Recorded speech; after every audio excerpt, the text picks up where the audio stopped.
भूल इंजेक्शन ने नाबालक मृत्यु परिवार लोके अभियोग कले।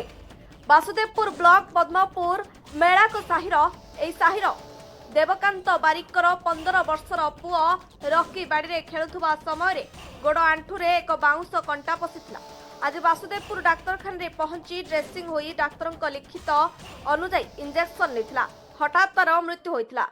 एपरि भल थिबा पुओ हठात एपरि मृत्यु हेबाकु नै परिवार लोके डाक्तर को दोष देवा सहित डाक्तरखाना भंगारुजा करिसेंते।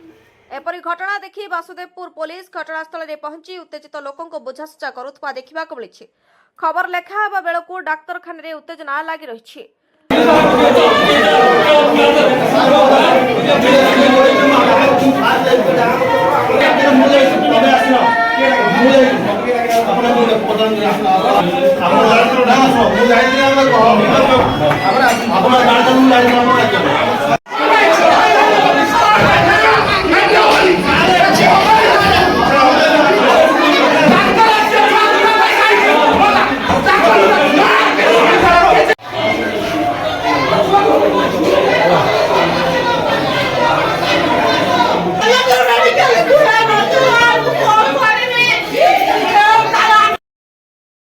वासुदेवपुर मधुस्मिता पलाइन को रिपोर्ट स्वतंत्र ओडिशा लाइव।